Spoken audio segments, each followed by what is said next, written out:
Damos comienzo a un nuevo comentario bíblico expositivo.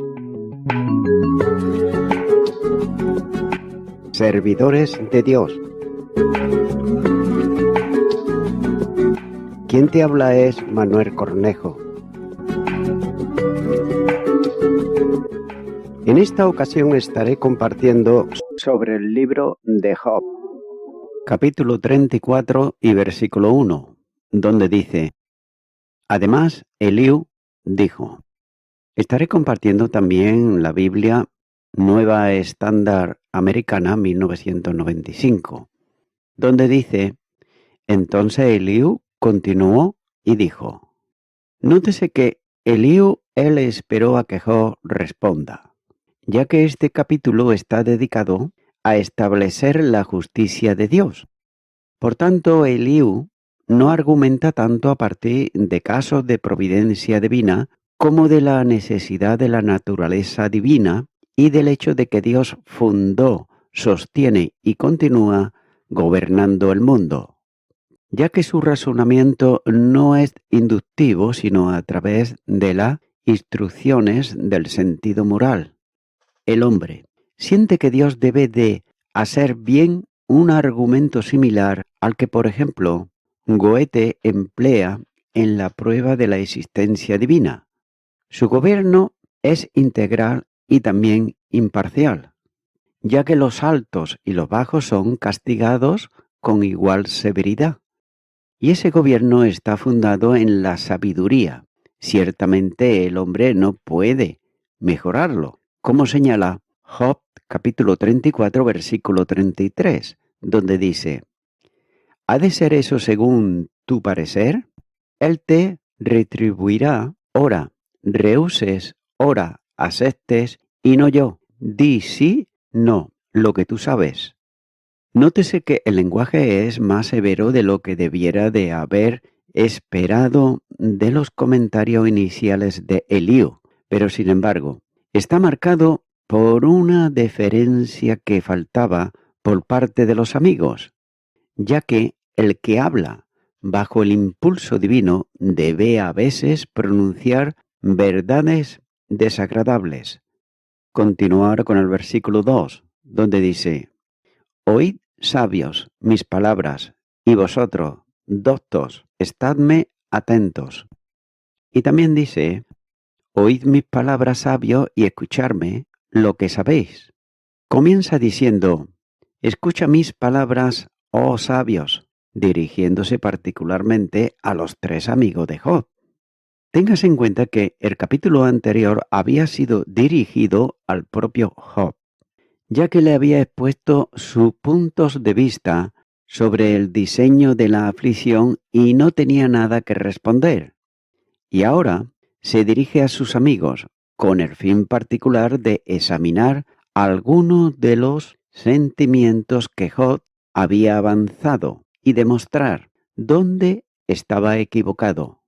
Por tanto, se dirige a ellos como hombres sabios y también como dotados de conocimiento, para conciliar su atención y porque los consideraba calificados para comprender el difícil tema que se proponía explicar. Continuar con el versículo 3, donde dice: Porque el oído prueba las palabras, como el paladar gusta lo que uno come. También dice: Porque el oído prueba las palabras, como el paladar prueba la comida. Comienza diciendo: para el oído prueba las palabras. Note que determina su significado y especialmente determina qué palabras vale la pena considerar, ya que el objetivo de esto es fijar la atención en los que estaban a punto de decir, para conseguir el oído, para que cada palabra haga su impresión adecuada.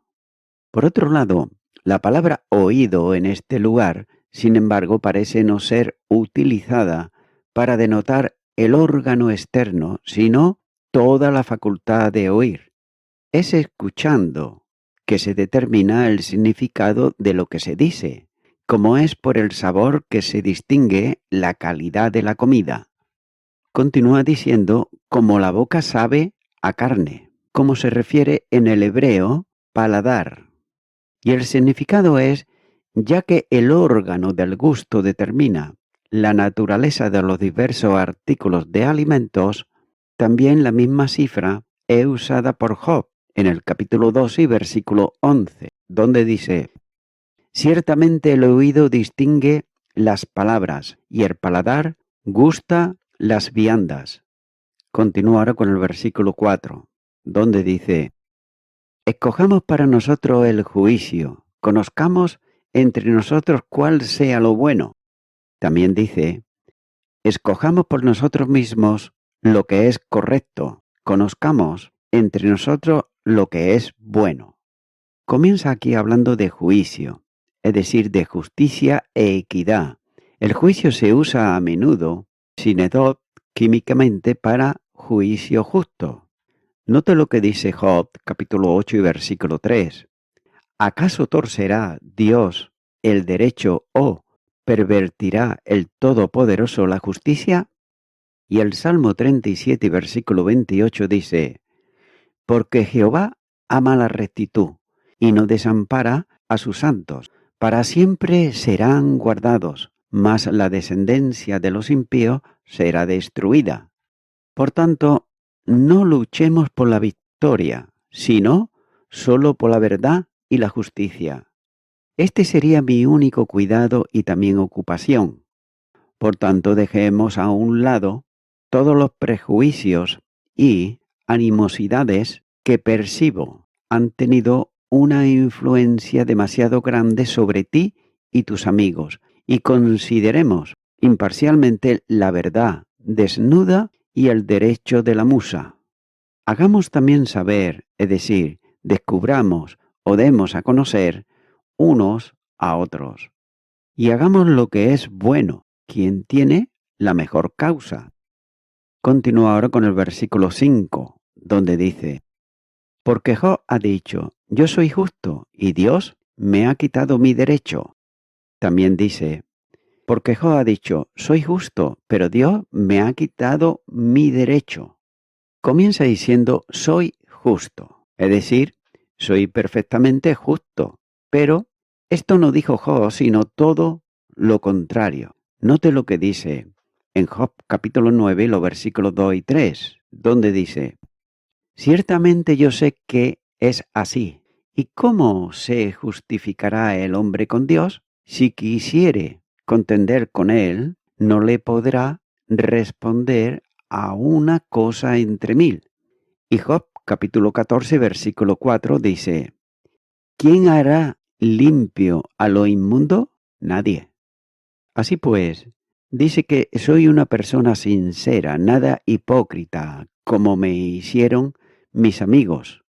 Pero note que esto Eliú no lo niega. Soy tan justo y he sido tan santo e intachable en mi vida que no he merecido ni tenía ninguna razón para esperar un trato tan duro de parte de Dios. Y esto Job había insinuado a menudo, y Eliú justamente lo culpa por ello, que alardeaba de su propia justicia con reflexiones tácitas sobre Dios por tratarlo con tanta severidad. Continúa diciendo: Dios ha quitado mi juicio, porque así lo había dicho Job en el capítulo 27, versículo 2, donde dice: vive Dios, que ha quitado mi derecho, y el omnipotente me amargó el alma mía. Es decir, me niega lo que es justo e igual para darme una audiencia justa, para permitirme defender mi causa, como antes, él para mostrarme las razones de su contienda conmigo y qué pecados además de las enfermedades comunes tengo, ya que he sido culpable por lo que he merecido juicios tan extraordinarios, lo cual Eliú justamente le reprocha como una expresión muy irreverente y presuntuosa. Continuará con el versículo 6, donde dice: ¿he de mentir yo contra mi razón? Dolorosa es mi herida, sin haber hecho yo transgresión. También dice: ¿debo mentir sobre mi derecho? Mi herida es incurable, aunque yo no haya pecado. Comienza diciendo, ¿debo mentir contra mi derecho? Nótese que así que Job había dicho en efecto, en Job capítulo 27 y los versículos 4 al 6, ¿debo acusarme falsamente de tales pecados de los que no soy consciente de mí mismo? ¿Debo traicionar mi propia causa y negar mi integridad y decir que merezco algo peor de lo que he hecho? Sigue diciendo, sin transgresión, es decir, sin ningún pecado grande, atroz o clamoroso como comúnmente significa esta palabra, que razonablemente podría traer juicios tan terribles sobre mi cabeza. Continuará con el versículo 7, donde dice, ¿qué hombre hay como Job que bebe el escarnio como agua? También dice, ¿qué hombre como Job que bebe el escarnio como agua? Es decir, abundantemente y con avidez, que tan a menudo y con tanta facilidad prorrumpe en expresiones de desdén y desprecio, no sólo contra sus amigos, sino, en cierto modo, incluso en contra de Dios mismo, a quien, necia e insolentemente, acusa de tratarlo con rigor. Por tanto, las palabras pueden leerse así. ¿Qué hombre, siendo como Job, debería que un hombre malvado o necio haga así? No es extraño, pero que un hombre de tal piedad, gravedad, sabiduría y autoridad como Job sea culpable de tal pecado. Note que esto es maravilloso. Continúa ahora con el versículo 8, donde dice, y va en compañía con los que hacen iniquidad y anda con los hombres malos. También dice, ¿quién anda en compañía de los que hacen iniquidad y anda con los impíos? Job virtualmente va en compañía, hace causa común con los malvados, tomando sus sentimientos, como señala, por ejemplo, Job capítulo 9, versículos 22 y 23, y también el versículo 30, o al menos diciendo que aquellos que actúan en tales sentimientos quedan impunes. Note lo que dice Malaquías, capítulo 3, versículo 14. Habéis dicho, por demás es servir a Dios. ¿Qué aprovecha que guardemos su ley y que andemos afligidos en presencia de Jehová de los ejércitos? Por tanto, es en vano servir a Dios.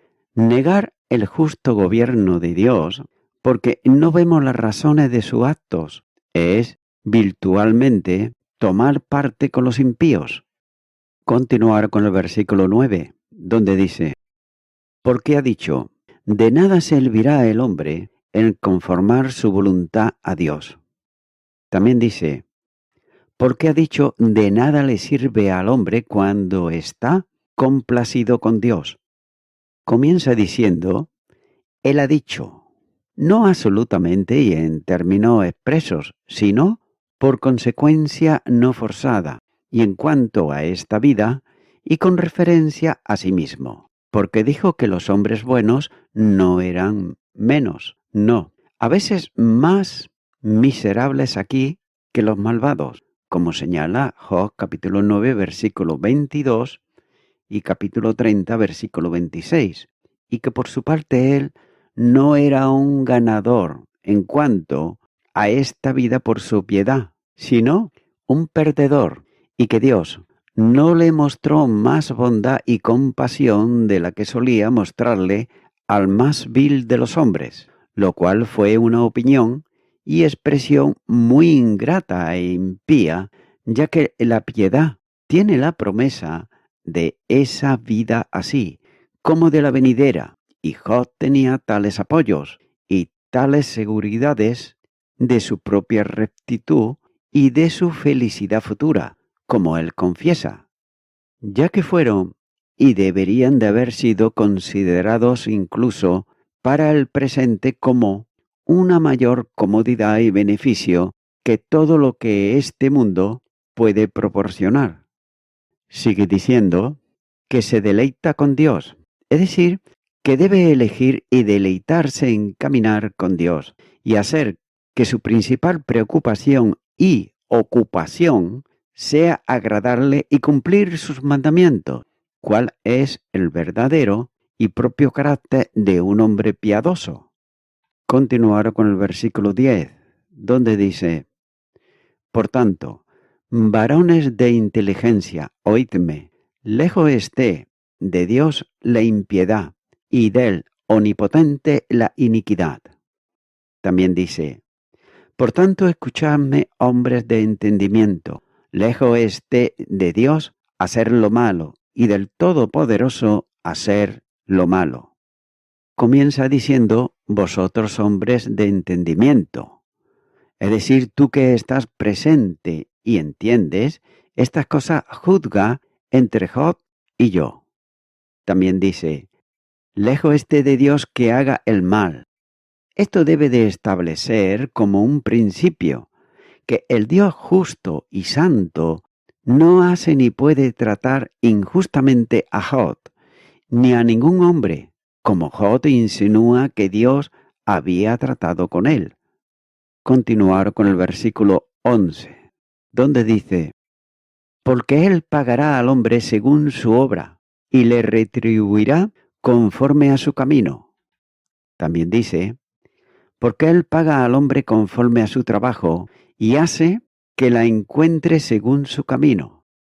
Comienza hablando de el trabajo, es decir, la recompensa de su trabajo o según su trabajo. Note que las aflicciones de Job, aunque grandes y agudas, no son inmerecidas, sino que se le afligen con justicia, tanto por su corrupción original como por muchas transgresiones reales que son manifiestas para Dios, aunque Job, a causa de su parcialidad, no las vea. Y la piedad de Job será recompensada, puede ser en esta vida, pero indudablemente en la próxima. Y por tanto la piedad no es inútil, como dice Job. Continuar con el versículo 12, donde dice: Si por cierto Dios no hará injusticia y el Omnipotente no pervertirá el derecho. También dice: Ciertamente Dios no actuará con maldad y el Todopoderoso no pervertirá la justicia. Comienza diciendo: si ciertamente Dios no hará maldad. Tan importante es Eliú, este principio, que lo repite y se detiene en él, ya que él dice ciertamente. En el hebreo debe ser así. El principio debe mantener a todo riesgo y a ninguna opinión que contravenga, esto debe de ser aceptada por un momento. Note que su motivo de queja contra Job era que no se había aferrado a este principio, sino que bajo la presión de su sufrimiento se había entregado a comentarios que implicaban que Dios podría hacer el mal. Continúa diciendo: tampoco el Todopoderoso pervertirá el juicio. Como Eliú supuso que Job había manifestado en el capítulo 34, versículo 5, donde dice: Porque Job ha dicho: Yo soy justo y Dios me ha quitado mi derecho. Pervertir el juicio es hacer injusticia, para colocar la injusticia en el lugar del derecho.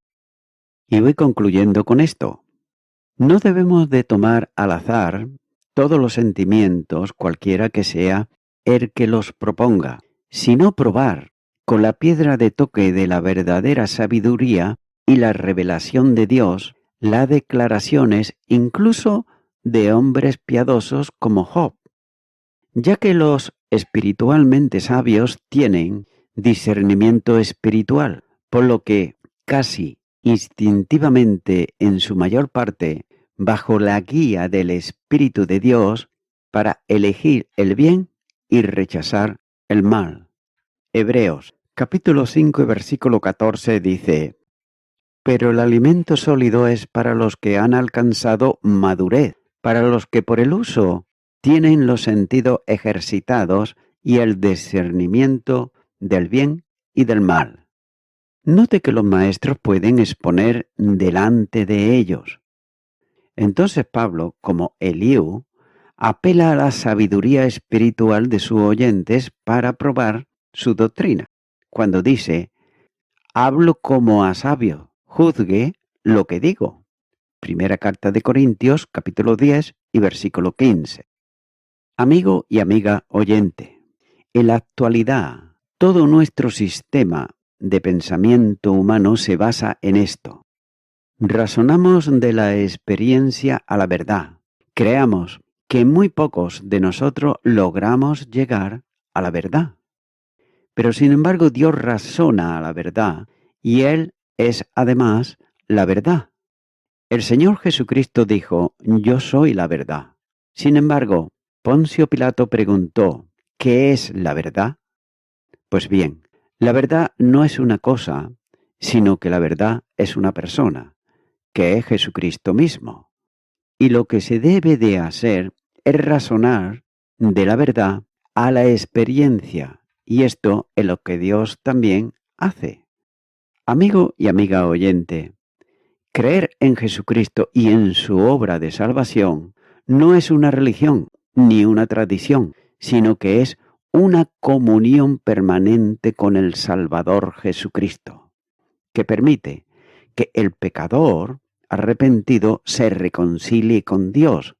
Pero esto, el pecador y la pecadora, debe de acercarse a Él, al Salvador Jesucristo, en arrepentimiento, creyendo por la fe en su obra salvífica que llevó a cabo en la cruz del Calvario, poniéndose en tu lugar, para que ahora, en este día, en este momento, tú vengas a Él en arrepentimiento y lo aceptes en tu corazón como tu Salvador.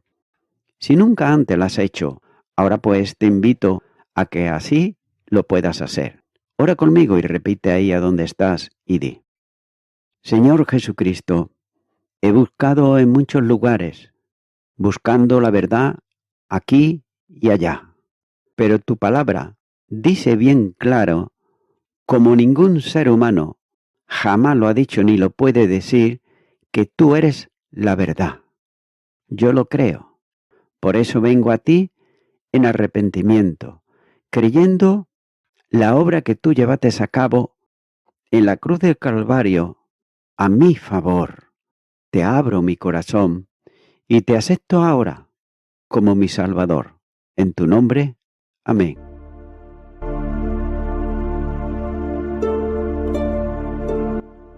Amigo y amiga oyente, si tú has hecho esta oración de corazón, te recomiendo que comiences a orar a Dios, en primer lugar, en el nombre del Señor Jesucristo. Orar a Dios no es rezar, sino que es hablar con una persona. También te recomiendo que leas la palabra de Dios y lo hagas a diario. Comienza, por ejemplo, con el Nuevo Testamento. Y también, por último, te recomiendo que para que puedas crecer espiritualmente, te congregues en una iglesia cristiano-evangélica, donde se predique, se enseñe y se practique la sana doctrina y la palabra de Dios. Congrégate ahí y con el tiempo podrás crecer espiritualmente y también servir al Señor Jesucristo. Que Dios te bendiga. Y a toda la audiencia, nuevamente ya me estoy despidiendo de todos ustedes y será hasta el próximo programa. Que Dios os bendiga a todos.